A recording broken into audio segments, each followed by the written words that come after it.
So we're going to be talking about a lot of things today, really anything you want to talk about. And the stance that we are wanting to help you to discover and practice, the concept that we want you to acknowledge and understand until it is your knowing, is that you have a point of attraction that you have control over. And that you control your point of attraction by caring about how you feel and by focusing yourself into alignment with what feels best. Sometimes you want to take action that seems to line things up in a faster way. And of course, action is often inspired. But we want to help you to understand that if you will focus upon your basis of attraction by paying attention to the way you are feeling, that you will understand this concept of deliberate creation.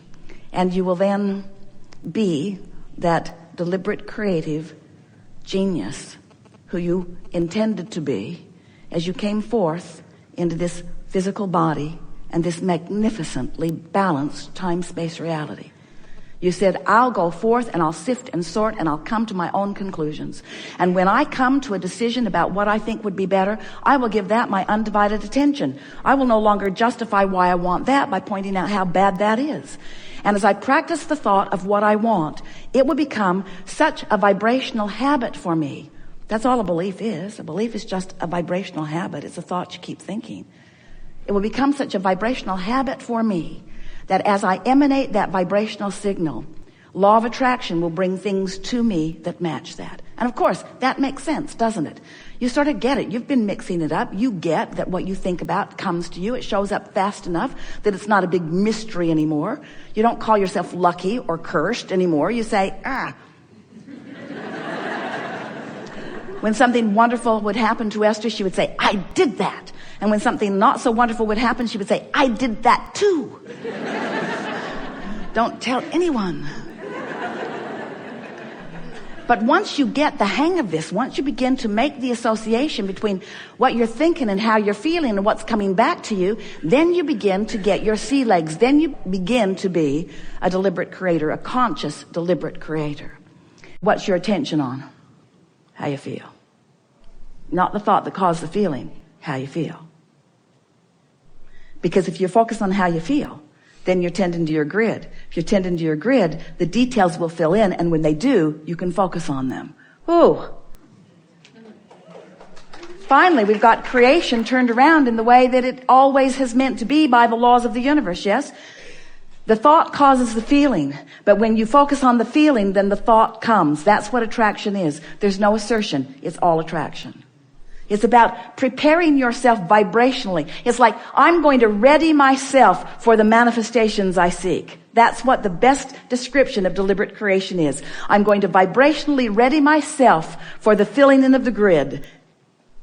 You can get yourself into a general enough place, just chewing with us. In other words, as we're having this conversation, it's happening on many more levels than a verbal level. It's a vibrational thing that's going on. And so your vibration is raising and raising and raising and raising and raising. Your grid is drastically improved as a result of focusing in an arena like this. And so then, as you are just paying attention to the grid filling in, and you are making the association between what came and how you felt before, now you've got it, you see. But if you're just blundering around, observing, creating grids, not being aware that you're creating them, not knowing one from the other, just knowing that life is up and down, and stuff's happening, and you're not able to make any association between what flowed into what grid and how that grid felt while you were making it, that's creating by default. Deliberate creating is so much more delicious. Years ago, we introduced the idea of pivoting. Pivoting, which means the other end of the vibrational stick. When you know what you don't want, you know what you do want. But the question is, when you know what you don't want, are you actively involved in the vibration of what you don't want? Or are you actively involved in the vibration of what you do want? So when you know what you don't want, if you don't have enough money, what do you find yourself talking about mostly? Plenty of money? Not usually. You could, and it would be just as easy. If you're sick, what do you find yourself talking mostly about? Oh, my head hurts. You're mostly talking about what is. And that really is what we want to stir up a little bit in this conversation that we're having here today. Do you want to talk about what is? If what is great, yes, yes, yes. Lists of positive aspects could not be a more valuable process for you. Rampages of appreciation, there's no tool that will serve you more. There is nothing better for you than to talk, focus, feel about the things in your world that are the way you want them to be.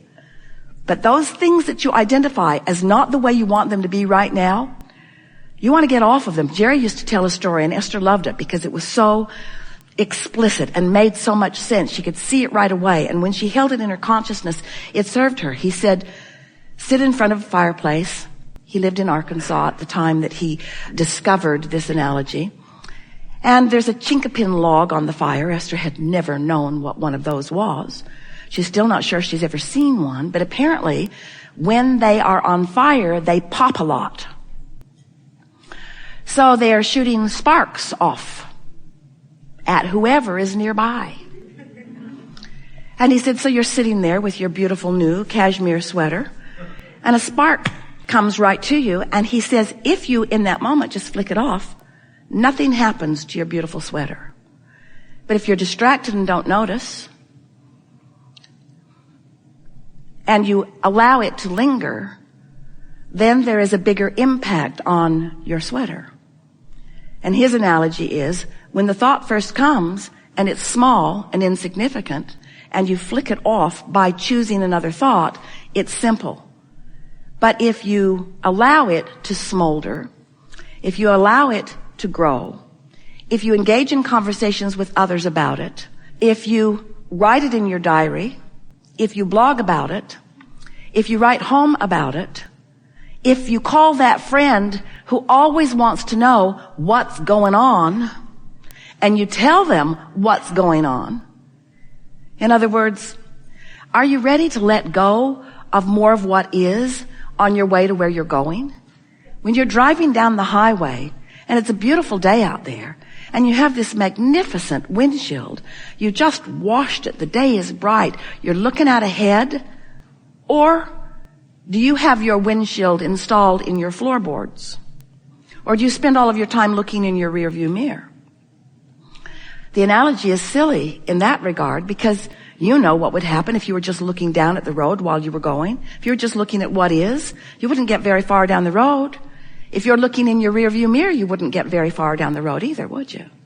There are all kinds of things in the works for you. All kinds of things helping you live the life that you want to live. In other words, in the precise category of things are always working out for you.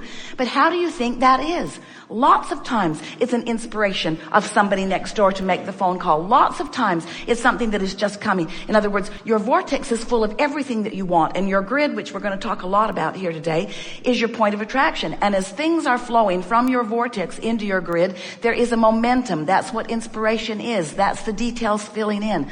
All of those things are things working out for you. But when you get freaky and you start saying, I'm the creator of my own reality and I'm responsible for everything that goes right, yay, and I'm responsible for everything that goes wrong, less yay. Boo, I'm responsible for my own life experience. We want you to relax and have more fun and loosen up and follow your intuition. And most of all, and this is the point that we're making, the most important point that we make all day or ever for the likes of you deliberate creators. There are two ways for you to know how your vibration is. In other words, your guidance system really is about the vibrational variance between who you have become because of all you've lived and what's in your vortex. In other words, you know what you don't want, you know what you do want. Those do wants, what I do want is going into this vortex. And the vortex is being held, it's being contained, it's being monitored, it's being managed, it's being known, it's being adored, it's being lived by your inner being. And so who you have become is standing in a vibrational state. And your point of attraction, which is what we are calling your grid, is your conscious readying yourself for the law of attraction based flowing, meaning it's got to match what's in your vortex and what you want, and who you're being and how you're feeling has to be a vibrational match so that who you are can flow seamlessly into your experience. The art of allowing is figuring out which things deserve your undivided attention and which things don't. And your emotions are your very valuable key to that. And then once you have decided what you actually want to give your attention to, that you want to focus upon until it becomes an active belief within you. You see, when you give your attention to something, it's vibrating. And when you give your attention to it for a little while, it vibrates with more stability within you. And when something vibrates with stability within you, now it has attraction power, and it will show itself to you in more and more vivid, real ways. So once you have decided, well, this is something that I want to come to me in more vivid ways, then give it your attention. But if it is not something you want to come to you in more vivid ways, you must distract yourself from it. So some say, okay, I'm not going to think about that thing anymore. We say, what thing? That thing you're thinking about? Yeah, that thing over there that I'm thinking about, I'm not going to think about that thing anymore because I don't want that thing that I don't want to come into my experience anymore. I don't want to think about that thing that I'm thinking about. And we say, well, how are you going to deactivate it? How do you deactivate a vibration within you? You don't do it by looking at it and saying, I'm deactivating you. Because what you look at is more fully, more further activated. So how would you deactivate yourself from that thought? Think another one. Look someplace else. But then you say, it's really hard to turn my attention very far away from that. And we say, we know it is because it's active and the things that are around you are a lot about that. Might be different faces, might be different places, but they are behaving pretty much the same way because it's active within you. So how are you going to deactivate a vibration within you? Well, it's simple. Simpler than you know. If you meditate, you stop thought. That's a good plan. When you sleep, you deactivate it for a while, but when you wake up, you pick it right up where you last left it. You could deliberately try to change your thought about it, but that's a little bit harder because you really only have access to thoughts that are somewhere in the vicinity. But you could gradually move to a better feeling place, gradually. Or you could take the subject that is causing you the negative emotion, because that's how you know it's one you want to let go of, yes?